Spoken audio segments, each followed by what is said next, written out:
ফি ইলমিকুম মানতিকুহু, যার কথাবার্তার মাধ্যমে তোমার ইলম বাড়বে, তোমার জ্ঞান বাড়বে, যার কথার মাধ্যমে তোমার ইলম বাড়বে, তোমার জ্ঞান বাড়বে, তোমার ইলম এবং জ্ঞানের জন্য সমৃদ্ধ হবে।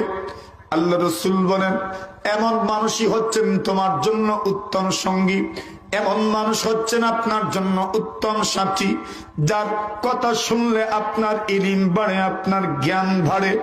রাসূল বলেন 3 নম্বর হলো ওয়ামান যাক্কারাকুম বিল আখিরাতি আমালুহু, যার আমল আপনাকে আখিরাতের কথা স্মরণ করায় দেয়।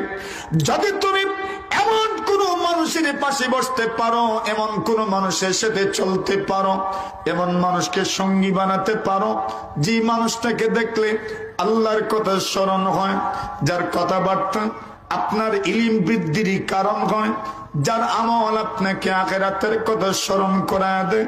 আল্লাহর হাবিব বলেন, ওই মানুষের চাইতে তোমার জন্য উত্তম কোন সঙ্গী হতে পারে না।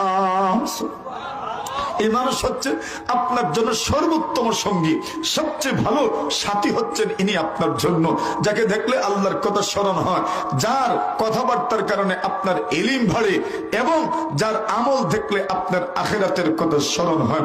এই 3টে গুণ যার মধ্যে আছে, ইনি উত্তম মানুষ, উত্তম সঙ্গী। আর উত্তম সঙ্গী যদি আল্লাহ কাউকে দিয়ে দেন, কেউ যদি উত্তম সঙ্গী পেয়ে যায়, তাহলে তার ভাগ্য অনেক ভালো। উত্তম সঙ্গীর উদাহরণ রাসূল সাল্লাল্লাহু আলাইহি ওয়াসাল্লাম দিয়েছেন। হাদিস শরীফের মধ্যে রাসূলুল্লাহ সাল্লাল্লাহু আলাইহি ওয়াসাল্লাম বলেন, উত্তম সঙ্গীর উদাহরণটা কেমন? মাসালুল জালিস সালেহ, উত্তম সঙ্গী আর খারাপ সঙ্গী। সঙ্গী এক জাতের না দুই জাতের আছে? দুই জাতের। এক জাতের সঙ্গী হইল ভালো সঙ্গী, সৎসঙ্গ, আর আরেক জাতের সঙ্গের নাম হুজুরে কান। দুই জাতের সঙ্গ আসেনি।